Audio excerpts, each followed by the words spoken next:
Hey guys, today we're going to be rating some famous arcade video games from best to worst. Alright everybody, I'm really looking forward to doing this tier list. But brace yourself, it's a big one, and we're going to get started straight away. So without further ado, we have Defender here. This was an early 80s arcade game. I think it got licensed by Midway, and you basically play a ship in this side-scroller, which has to stop people getting abducted by aliens. It's basically an apocalyptic game where you have to stop the alien invasion. I guess kind of like War of the Worlds style.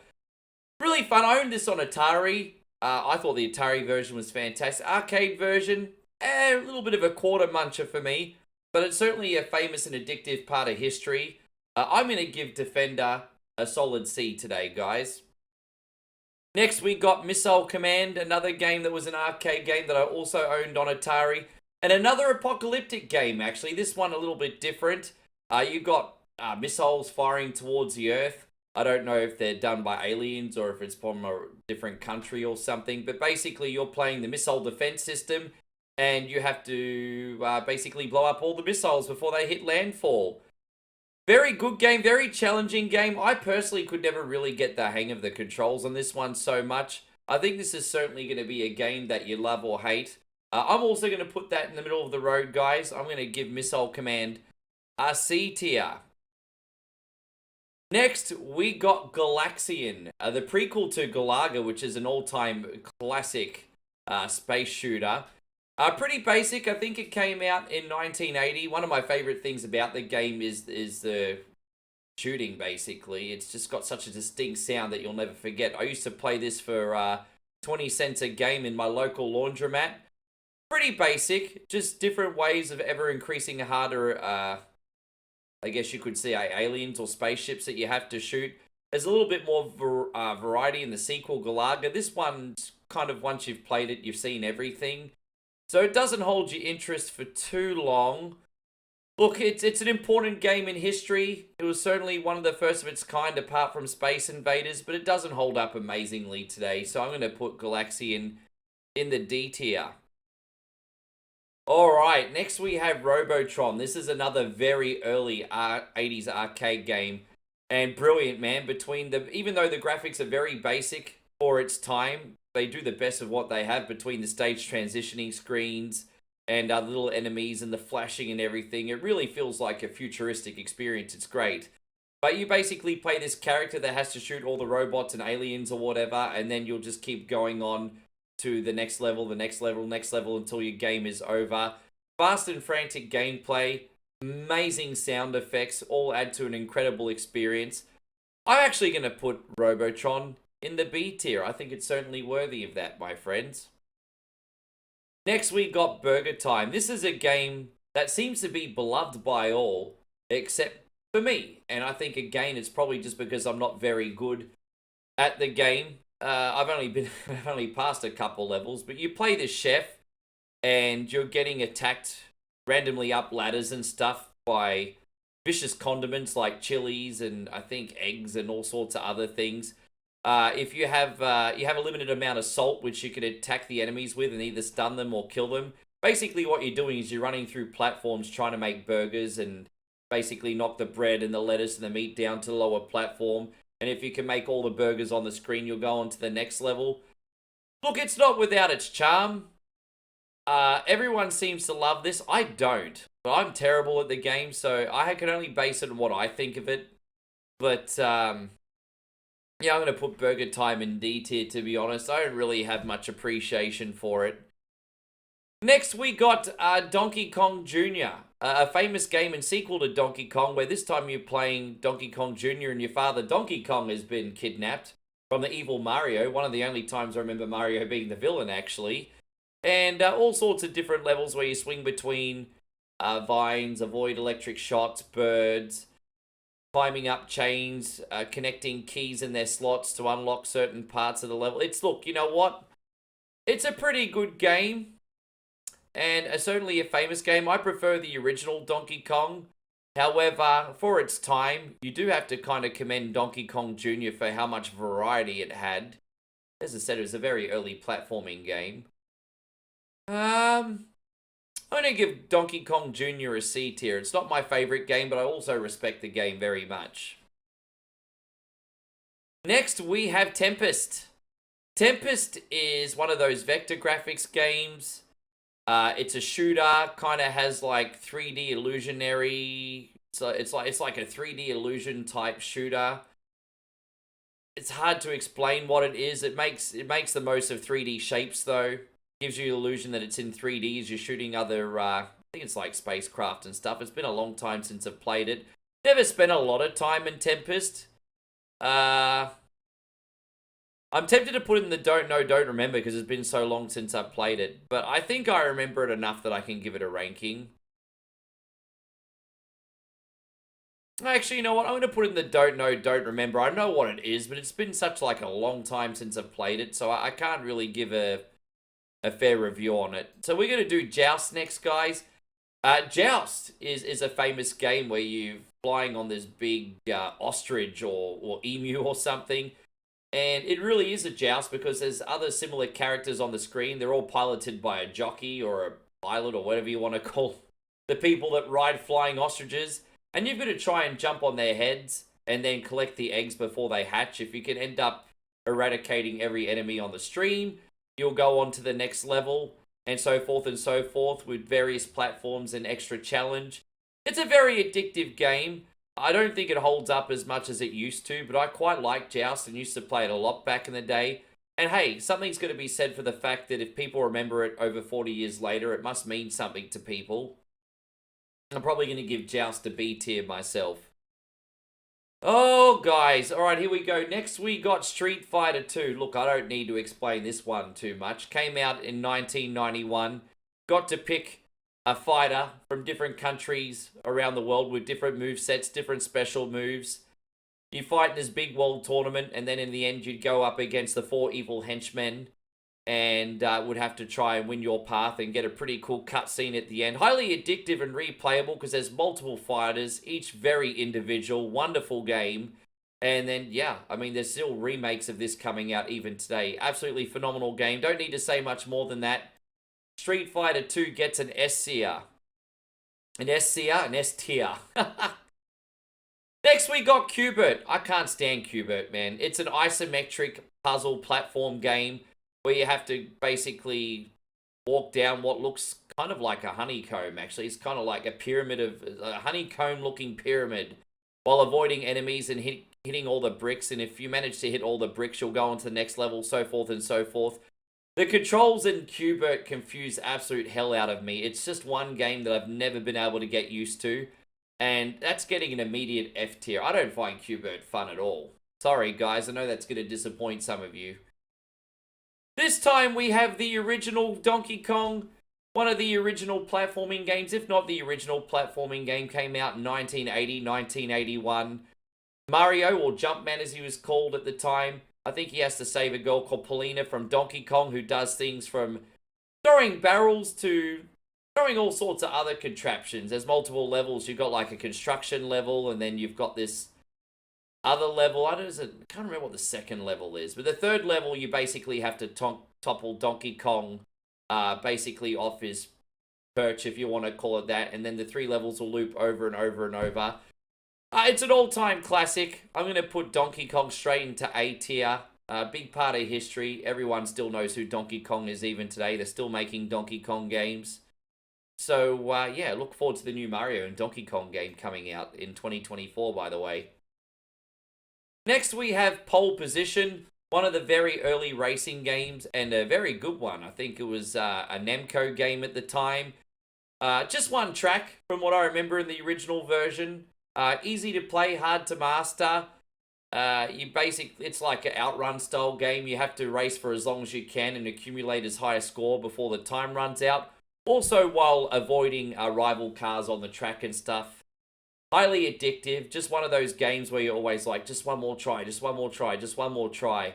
I'm going to put Pole Position in A tier. I absolutely love Pole Position. And I'm not just being biased the fact that I love racing games too. I think Pole Position is the business.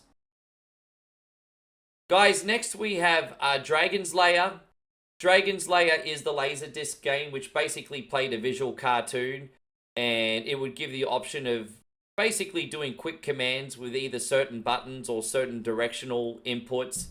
And if you made it in time, you would get a new area, new cartoon cutscene. If you didn't make it in time, you get a death scene, so forth, so forth. Very clever. Came out in 1983-84. Basically blurred the lines of reality and fiction. Really, really cool game. It doesn't hold up great now, but everyone remembers Dragon's Lair, and unfortunately don't compare this to the terrible console versions. Yeah, I'm probably going to give Dragon's Lair a B tier. It's not a phenomenal game, but it's a very, very good game for me. Oh, guys, we got Mr. Doe. Jeez, it's been a long time since I've played Mr. Doe. I know people really, really, really like this game, and I want to give it a rating. I just haven't played it enough to be able to give it a fair score. So I am going to have to actually put Mr. Doe in Don't Know and Don't Remember. Next, we got Outrun.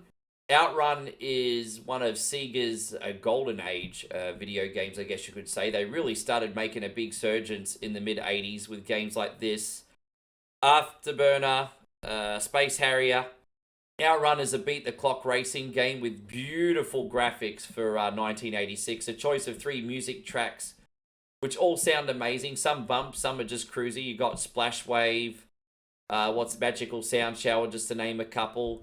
Again, you have to race as well as you can, accumulating a high score and not crash out because you're on limited time. You also have to avoid rival races and trucks, which makes the game very difficult, but highly addictive as well. There's also branching paths and multiple endings, which makes this game highly replayable.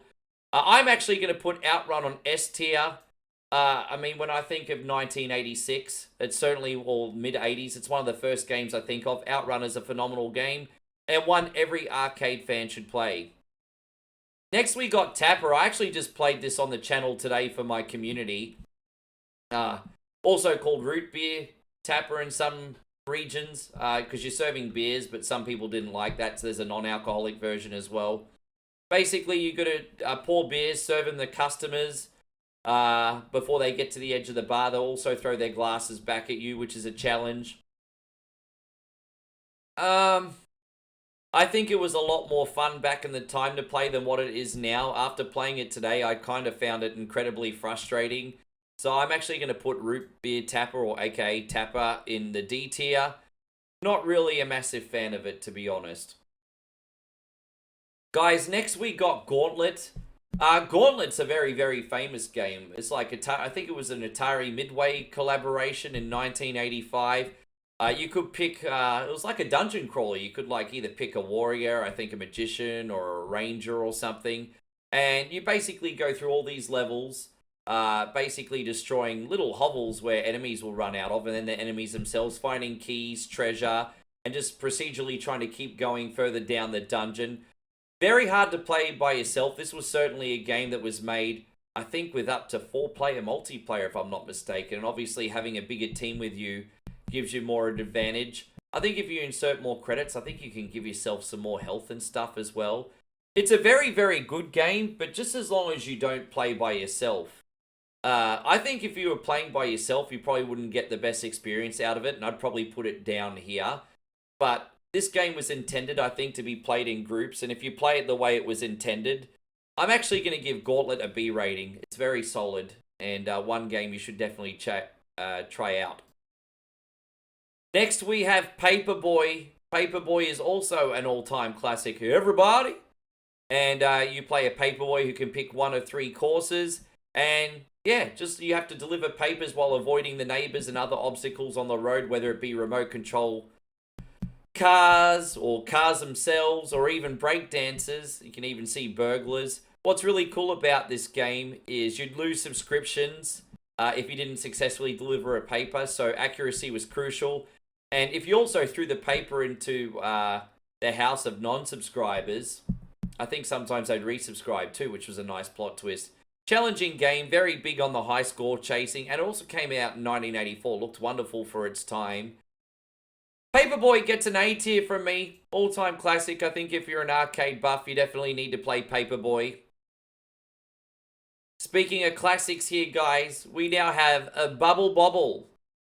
And Bobble you play these two little dragon guys. I've forgotten their names. Is it Nick and Tom? Maybe I'm getting my games confused. But these little dragon guys. And it's a hard game. You can play single player or multiplayer. You shoot bubbles at enemies, pop them, keep going down these labyrinths with various puzzles and platforming and stuff. So it's like a puzzle platformer, more emphasis on the platforming. Very challenging. I think there's 100 levels, and then you get a final boss fight where you have to rescue your girlfriends.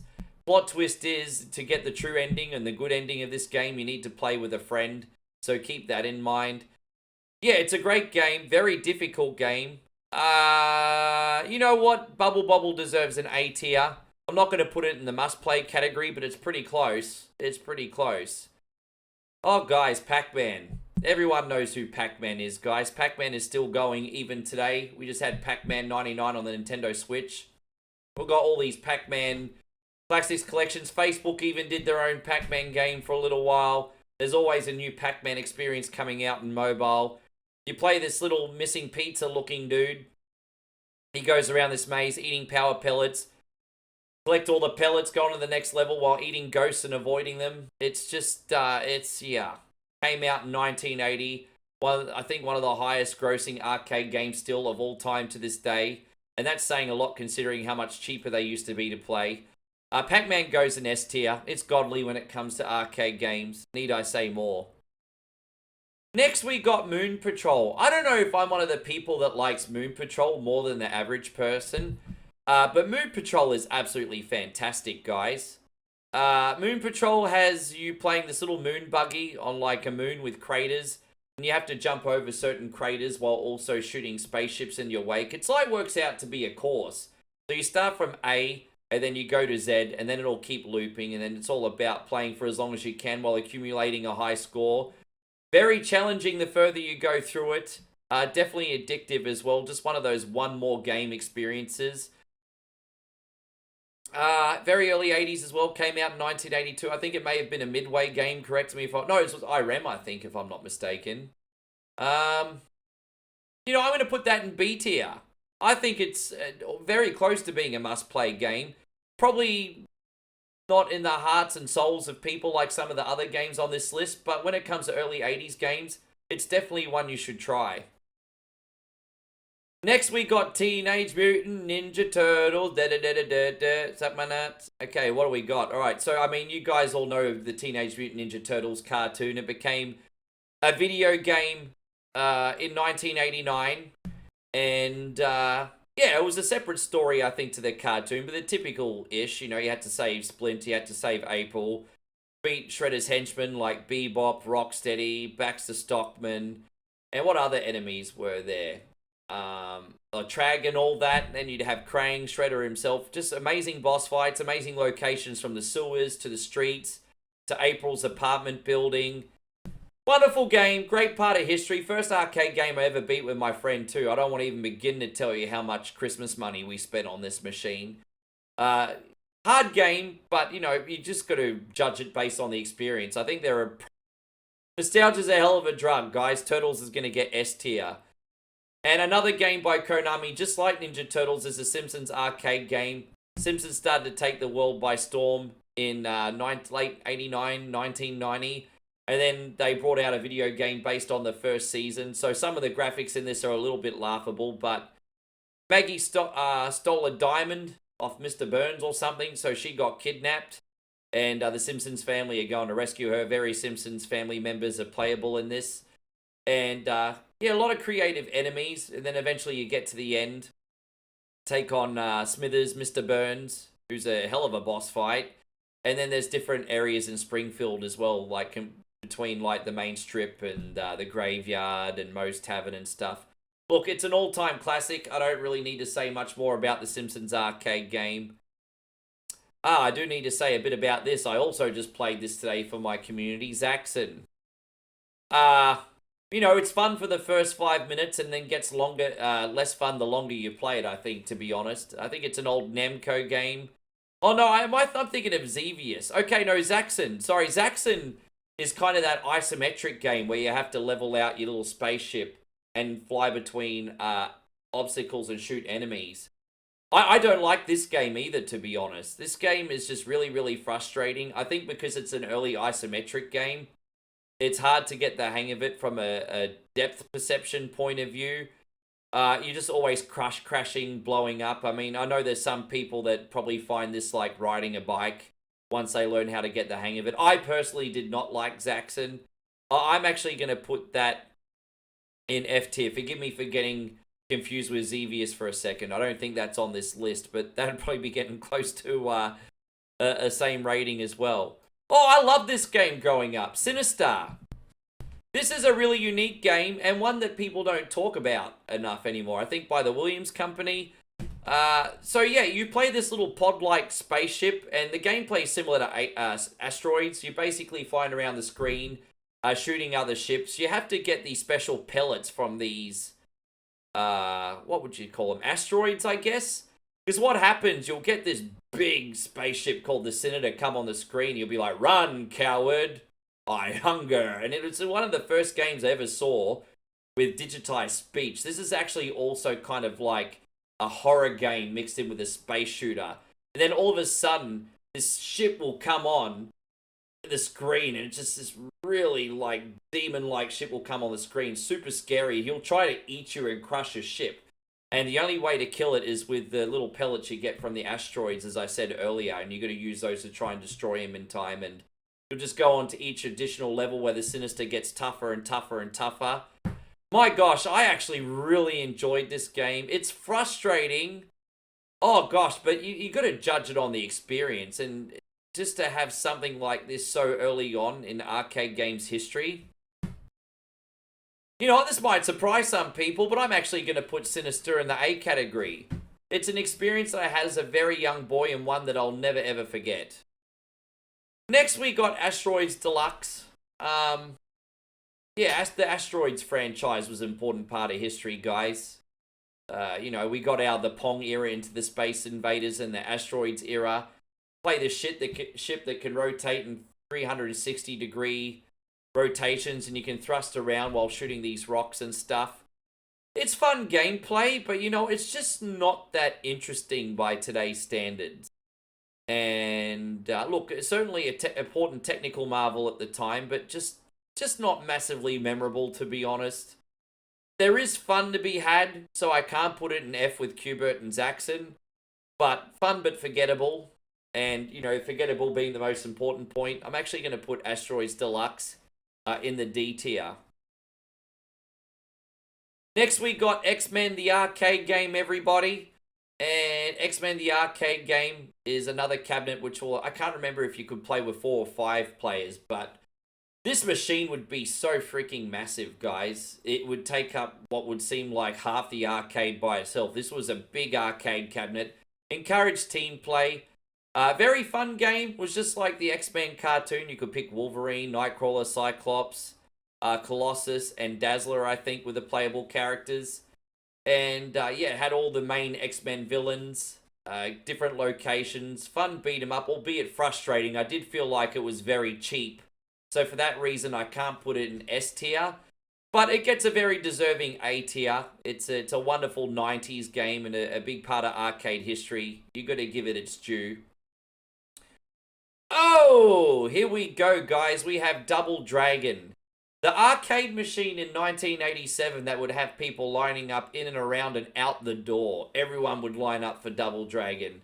And I was a little bit late to the party on the arcade version. I played the Sega Master System version, but you play 2 brothers, Bimmy and Jimmy Lee, or Billy and Jimmy Lee, and your girl Marion has been kidnapped for some reason.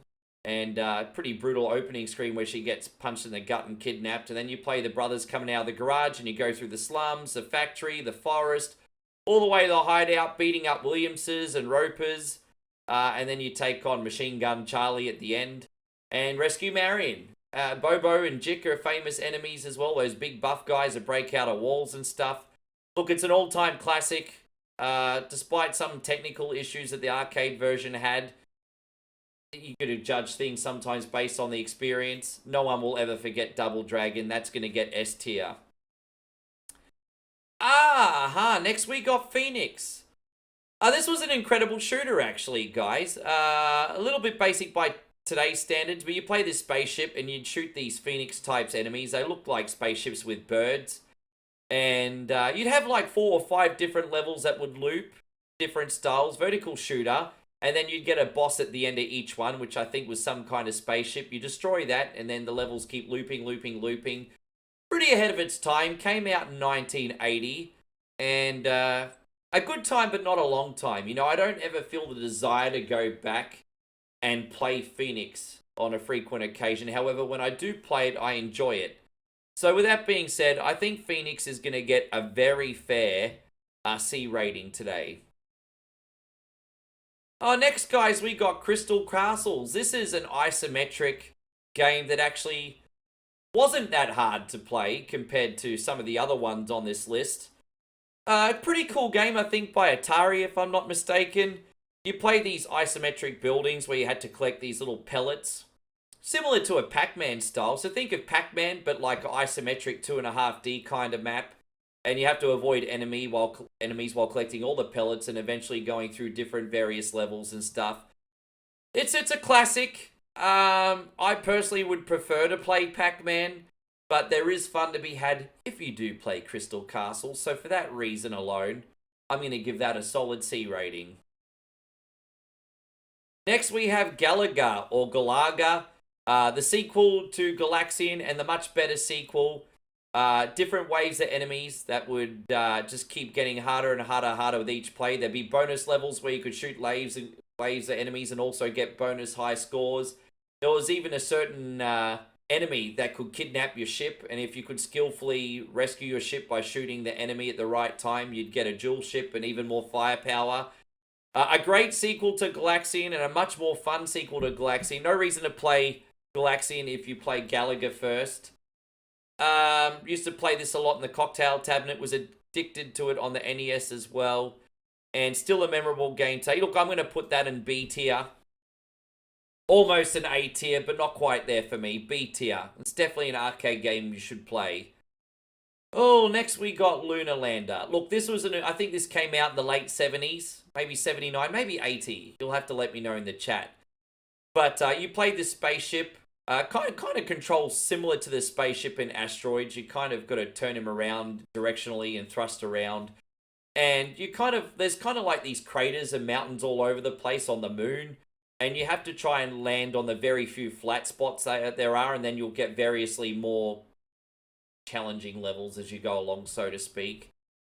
Not enough in this to keep my interest, to be honest. Although something really, really cool for the time.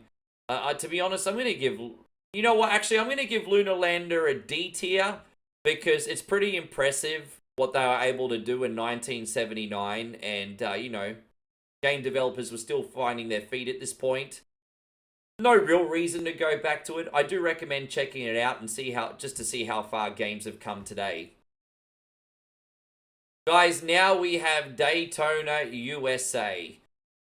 The racing game from Sega, which is, you know, kind of part racing game, part beat the clock racer. There's a few different tracks. You can do an oval track, an advanced track, or an intermediate track. What was really fun about this cabinet at the arcades is it was a sit-down racer, and you could slide around corners doing a very special, I guess you could say, stick maneuver where you go from second to third to fourth very quickly, and you could slide around corners. It was really, really neat. Oh man, the music, Daytona, the franticness of trying to get as many spots as you can while staying within the time limit in every track. It was a good time, and if you had a generous arcade owner as well, sometimes the races would last longer for a higher fee. Man, Daytona USA goes in S tier. I think everyone's got a Daytona USA memory, and a lot of pubs and even people have versions of that in their home even today. Now we got Street Fighter, the prequel to Street Fighter 2. I wish I could say that this was as good as Street Fighter 2. Unfortunately, it is not. Only 2 playable characters. And the moves in this are actually really hard to pull off as well. Came out in 1987, so the animations are very clunky and stiff. To be honest, I didn't enjoy Street Fighter, the OG version as well. I felt like it was a real chore to play, very unresponsive. Certainly an achievement for its time, because it was a nice looking game for 1987, but it's not fun. So I'm actually going to put the original Street Fighter in F tier. Don't be confused if you've just come in. Street Fighter 2, the granddaddy of fighting games as far as I'm concerned, got an S tier. But its bastard father gets an F tier. I did not enjoy that game at all. Next we got Spy Hunter. People love this game. People always request this game of me. The music is amazing. I think the music is what people miss. It's kind of got that it's got that spy music in it. And you're racing this car and you have to, again, complete levels within the time while accumulating a high score, driving as fast as you can, while shooting enemies, not crashing out of the track, and also avoiding enemies coming from behind. I think there's enemies that come from behind that have those like buzzsaws in their car and stuff that are trying to take you out. And look, a lot of people love this game. I don't. I want to give it an F tier, to be honest. But it'd be a little bit harsh considering how much of a classic it is, just based on my opinion. So, look, but I don't like it. I don't like it. And I have to judge it based on that. So I'm actually going to probably put Spy Hunter in D tier. I know that's going to piss a lot of people off. But I don't care.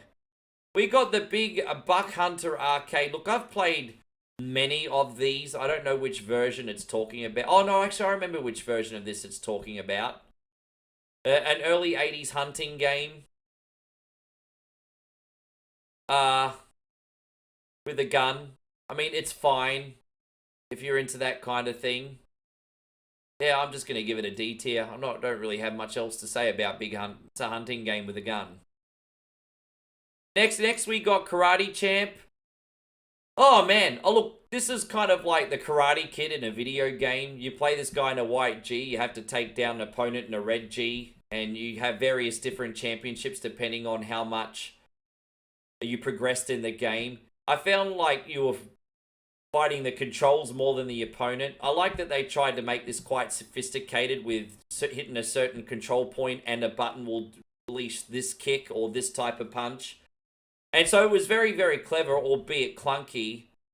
But it is an all-time classic as well. The only reason I don't stream this more often is I find the game so frustrating. But gosh, I mean, anyone that was an arcade gamer in the 80s is going to remember Karate Champ. Very low points for gameplay, but high points for presentation and memories. I'm going to put Karate Champ in the C tier. Sometimes I just like to play it, even if it frustrates the hell out of me. Next, we got Millipede. So this was a sequel to Centipede, if I'm not mistaken, where you have to basically shoot this big creepy crawly coming down from the top of the screen. Yeah, look. C tier. Classic. I mean, not as memorable as Centipede for me, but we're going to get into that game a little bit later on. Not a bad sequel, however. Worth playing. Next, we got Tron. I think Tron could take the award for the prettiest arcade cabinet of all time. It was this, like, really futuristic looking blue thing, which was cool. And there was a bunch of mini games in Tron, which took inspiration from the movie. Whether it be the bike racing section and what other levels were there? There were like these little cone shooting sections and there was this spider section. I didn't really find any of it to be so memorable. I mean, I love the music and I love the presentation. The gameplay itself was pretty mediocre. I think this was rated in the top 3 arcade games of 1982. So, taking out my personal biases, I mean, like, if it was based on gameplay, I'd give it an F and a D. But at the same time, it's also one of the best presented arcade games of its time, which induces a lot of memories. So, I'm going to put it actually in C tier, but a very, very low C tier for me. Next, we got Berserk. This game is incredible. I'm actually surprised I haven't played it on my channel yet. This was one of the first games I played on the Vectrex, which was a home port. You play this guy, and you have to go through various mazes while shooting robots. I think you can leave the maze before you shot everything, but the more robots you shoot, or humanoids I think they're called in this, the more points you get. They'll progressively get harder and more vicious as the level goes along. You are encouraged to leave the levels as quickly as you can, otherwise this big bouncing ping pong ball face character called the Evil Otto will chase after you. and kill you if you don't leave a level quick enough. So it's kind of like a horror game also. You got like this little Mike Myers style head chasing after you every level, and you have to frantically exit every level as quick as you can. I think they're procedurally generated levels, maze style. Some are easier to leave than others. There's a remake of this coming out very soon, actually, I think in 2024, called Berserk Reloaded. I'll definitely be checking that out. I think Berserk's an all-time classic. I'm going to give that an A rating. Probably not as memorable as, say, like a PacMan or an Outrun, but a must-play arcade game. It's great. Speaking of which, we have Elevator Action, guys. And Elevator Action is you play the secret agent where you start at the top of the building and you have to go down the building collecting secret briefcases through doors while shooting spies and either going down escalators or elevators. And your job is to collect all the suitcases and take the escape car at the bottom and get all these bonus points. And then each building will get progressively bigger and harder to get through. I remember first seeing this as a kid in 1984. I was mesmerized by it. I still enjoy playing the game even today. Not as well remembered as a lot of others, but it's highly addictive. And when it comes to old school arcade games, I feel like Elevator Action is a must play. I'm actually going to put that in A tier, guys. Guys, next we also have Miss Pac-Man here. Miss Pac-Man is essentially a sequel done right. It doesn't try to reinvent the wheel. It's basically the same gameplay as Pac-Man. You're collecting pellets, slightly different designed mazes. You also get power pills, so you can eat the ghosts and stuff. What's really cool is like there's some like romantic cutscenes in between every few levels which you can follow and keep getting the further along in the game that you get. Just high score chasing fun still. I can't remember if this came out in 1981, 82, but this made big money after the original Pac-Man and just basically capitalized on its addictive gameplay. Pac-Man came first, so Pac-Man's going to get an S rating. But Miss Pac-Man, just because it came along second, I'm going to give A tier. Just as much fun, if not more fun than Pac-Man. However, it's essentially the same game, and Pac-Man did come first. And so I have to take that into account today, guys, because it's my list. Next, we have Golf. Guys, Golf is a very interesting game. It's sort of like a hybrid space shooter. There's like space invader style levels and then various vertically scrolling levels in this as well. It's a wonderful experience. Came out in 1982. Got some very iconic sound effects and shooting effects and stuff. Probably at the time started to look a little bit more dated on the graphics front. But the gameplay was there, and it was always a really, really, really good time. So for me, I think Golf deserves a B tier. Maybe not a technical marvel for 1982-83, but a really fun arcade game worth a shot. Especially your dad or your granddad. I mean, if they played Space Invaders back in the day, that's like Space Invaders on steroids. Next, we got Pong. Gosh, this is a hard one to... This is pretty much almost where it all began, technically, as far as home releases went. So it's a hard one to give a rating. You basically play a game of tennis against your friend. You play this like little paddle, and you've got to hit this ball across the screen. If it passes your opponent's paddle, you'll get a point. So it's like table tennis or tennis. Highly addictive in its simplicity. Which, even though it's one of the first games to come along, it was a good lesson for games to come. Sometimes less is more, and that's definitely the case with Pong. Yeah, technical marvel at the time, but really not that interesting. It's just a game of Pong. But a game of Pong is fun. So with that being said, middle of the road, I'm going to put that in the C tier today, I think, guys. Next, we got Rampage. This is an interesting game. I think this was a midway game. What have I got to say about Rampage? So you play like a mega beast. It takes inspiration, I think, of films like King Kong and Godzilla. Actually, you can pick either like a massive gorilla, a massive lizard, or a massive wolf. And what happens is you climb up buildings, smashing them. You can eat people, eat food items. You've got to avoid dangerous items like TVs and toasters and things like that. The military's after you. You can either punch them, bash them, eat them. What happens is if you climb all the buildings and smash and destroy every building, you go on to the next level, so forth and so forth. What's neat is each level is in a different part of the United States, like San Francisco, Chicago, Cleveland, whatever. Can't remember how many levels there are. I think there was like 100 on the NES version. The problem is, even though smashing things is fun, it gets repetitive very quickly. And I find after playing this for 10, 15 minutes, I'd get sick of it.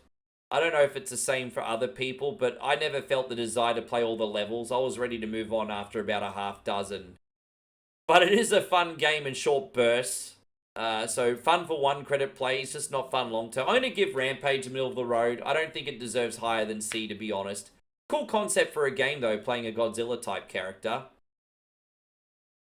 Next, we got the original Mortal Kombat. This is a hard one to rate. I mean, this is very ahead of its time, being one of only a few digitized games at the time. That basically means you get live actors filming motion capture, and they're put in the game, kind of like as actors, which you can control, which is really neat. It's a fighting game, Mortal Kombat tournament. Characters like Sub-Zero, Scorpion, different specials, move sets. This introduced fatalities to video games.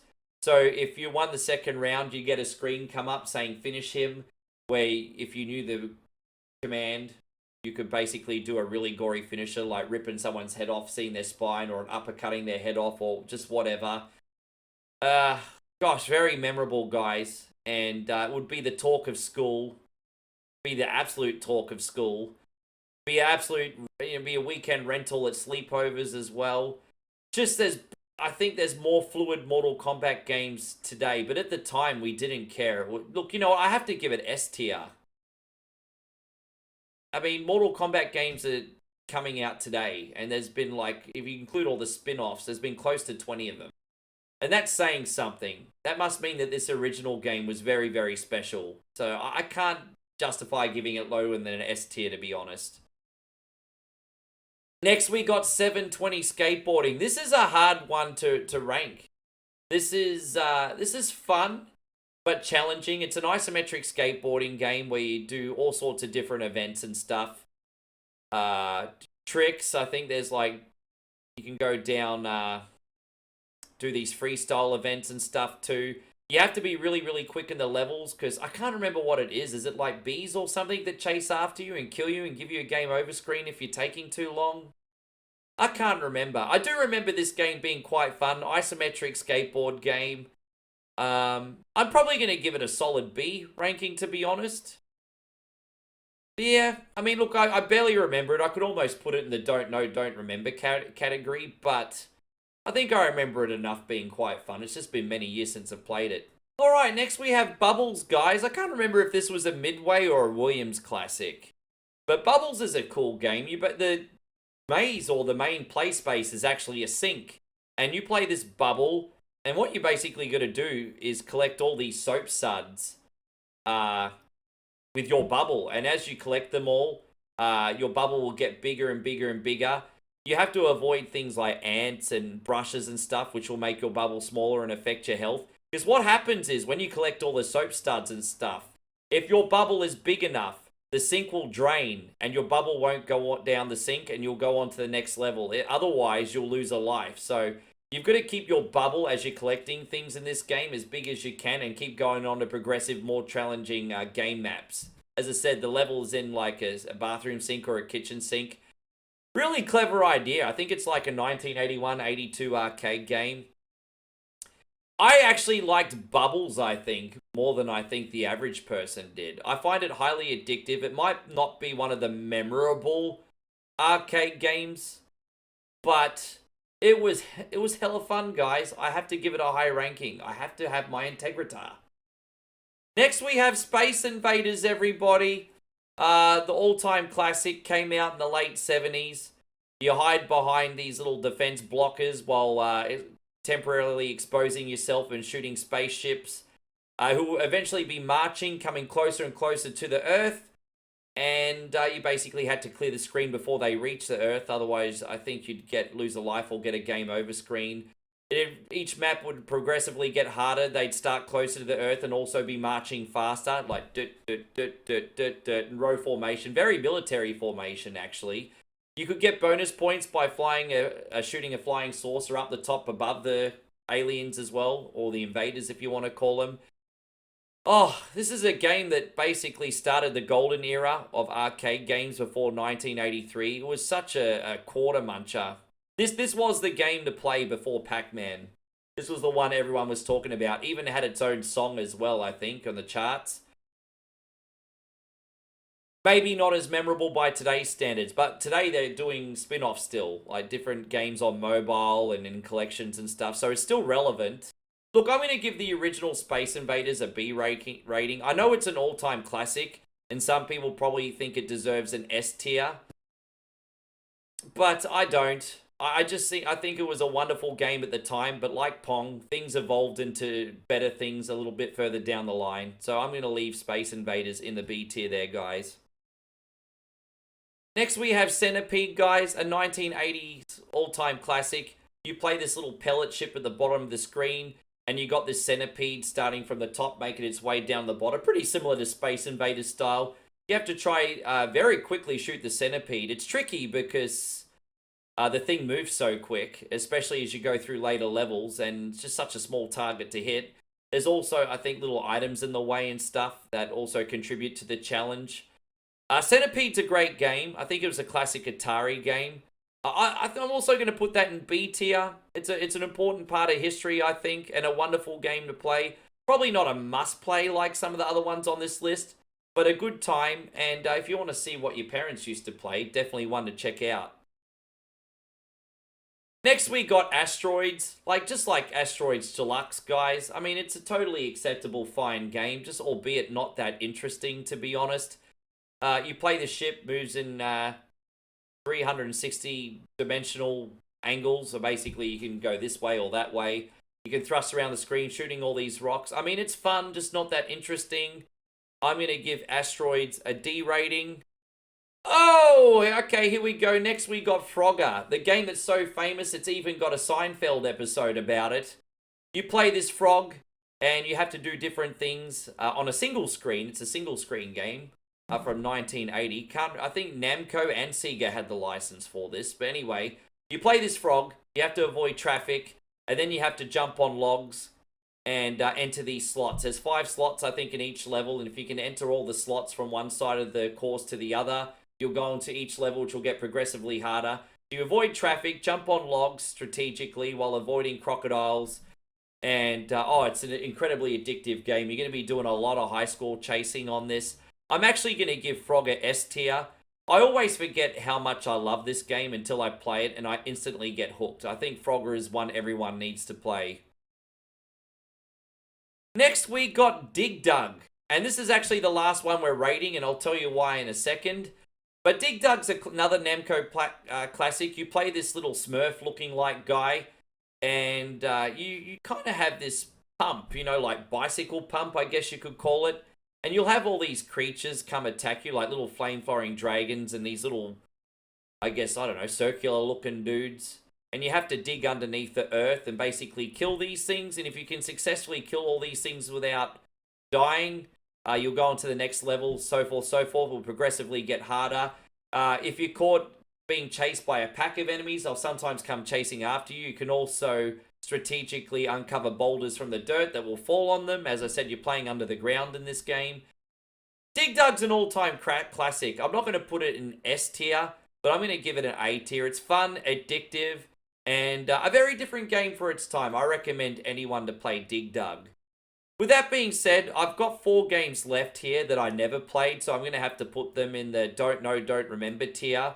One of them here, guys, is Super Pac-Man. I have seen it, but I never played it. Kind of looked like Pac-Man on steroids, kind of. Never played Battlezone. I think that might be the tank game, but I barely remember it, so I'm going to have to put that don't know, don't remember. I also don't remember Stargate. My apologies, guys. Don't know, don't remember. And Blaster's another one that I don't remember too. So just looking at this list, and based on everything we remember, guys, in S tier, we got Street Fighter 2, Outrun, Pac-Man, Ninja Turtles, Simpsons Arcade, Double Dragon, Daytona USA, Mortal Kombat, Frogger. If you're an arcade enthusiast or you're someone just learning about arcade games, they are all essential plays, guys. You have to try every single one of those from different eras. I would say the same about the A tier, just not quite as godly. Donkey Kong, Pole Position, Paperboy, Bubble Bobble, Sinister, X-Men, Berserk, Elevator Action, Miss Pac-Man, Bubbles, and Dig Dug. And B are still must-plays too. It's just, you know, they're just not in the greatness category, but they're in the very good category, which is Robotron, Joust, Dragon's Lair, Gauntlet, Moon Patrol, Galaga, Gorf, 720, Space Invaders, and Centipede. Now, the C is kind of like middle of the road. I would recommend trying these if you've tried the rest and you sort of don't know what to play and you just sort of want to get your feet a little bit more wet. You know, these are certainly fun games, just not long-term appeal for me. And Defender, Missile Command, Donkey Kong Jr., Phoenix, Crystal Castles, Karate Champ, Millipede, Tron, Pong, and Rampage. Next, these next games, not that interesting. They might have been important at the time, but they don't really hold up that well today. Maybe have a quick look and move on. So we got Galaxian, Burger Time, Tapper, Asteroids Deluxe, Asteroids Lunar Lander, Spy Hunter, and Big Buck Hunter Arcade. Next we got the F tier. These games are stinkers as far as I'm concerned. You might not like it, but I think Cubert, Zaxxon, and the original Street Fighter can go straight in the bin. And then we don't need to talk about the ones that I haven't played. You can see them there for yourself. Thank you once again for watching our classic arcade game tier list, guys. Please let us know what you think about this tier list in the comments. And also let us know any suggestions you may have for further lists. We'll see you on the next video, guys. Thanks again. Take care, everybody.